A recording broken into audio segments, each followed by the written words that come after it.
Hello, I'm Leanna with tipbee.com, and I'm going to show you Blogshelf on the iPad.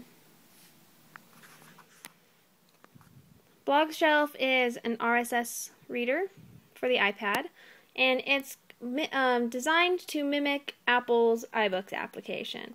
So instead of a bookshelf filled with books, I have a bookshelf filled with magazines. And you can have multiple pages. And let's go ahead and see what it looks like. So the first one here I have is Tip B.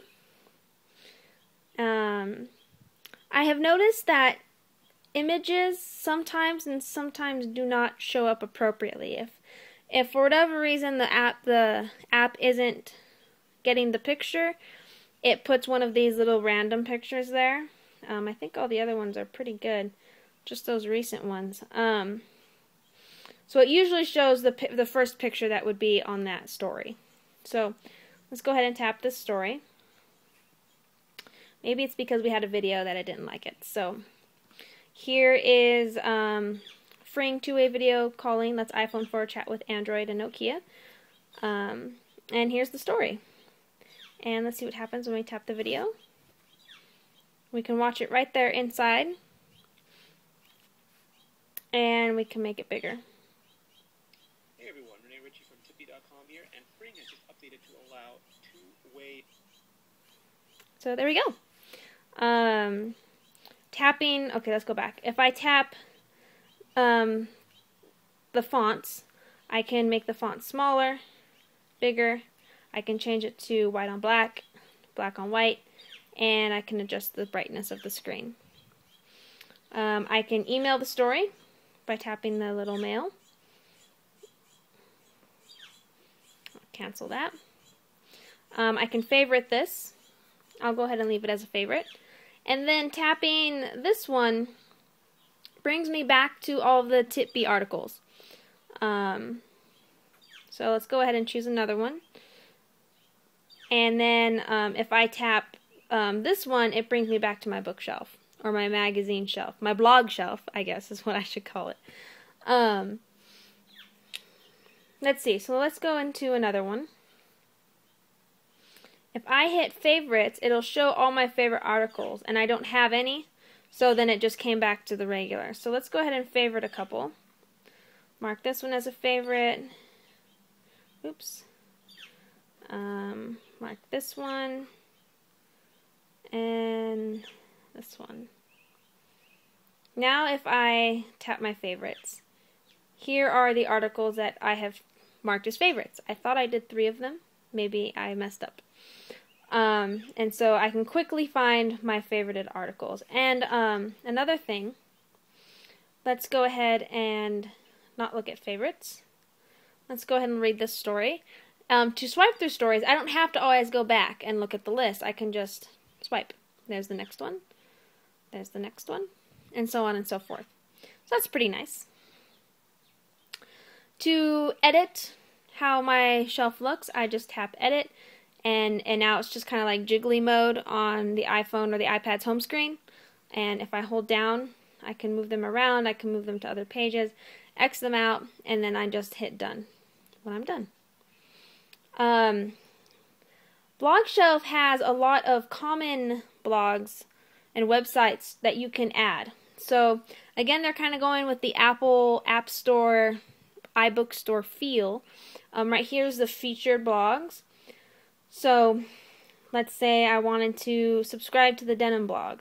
Subscribe, and now it's added to my blog shelf. I can search by topics.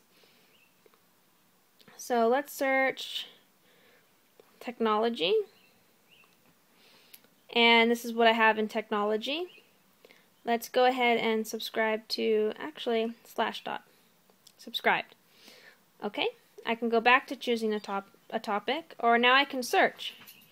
So, as you saw, Tip B wasn't on the technology page, even though it should be, but I can search for us. I already have them, so I'm going to instead search for crackberry.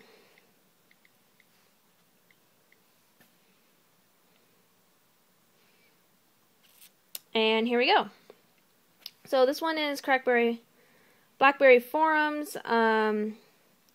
This one is their normal site, crackberry.com/feedburnerfeed. So that's the one I'm going to subscribe to. And it's that easy. Now I can go to my blog shelf. And down here I've got the ones I just added. Is this on my, yeah. So this is on my second page. There we go. It looks like they're loaded up nice. So let's go ahead and take a look at Crackberry. And there we go. Let's see. Everything looks great. So Blogshelf is very quick, is what I really like, and so far everything has been showing full stories, not just snippets of the story, which is also very nice.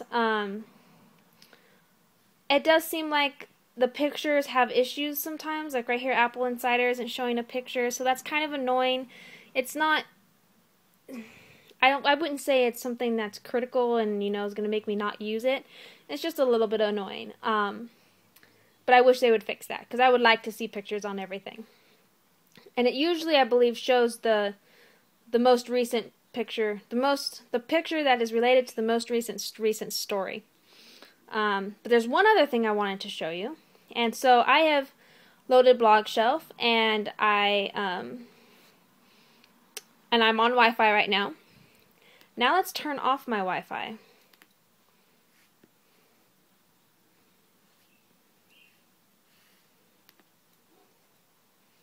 And we'll go back.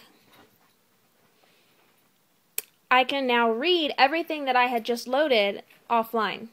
And that is everything.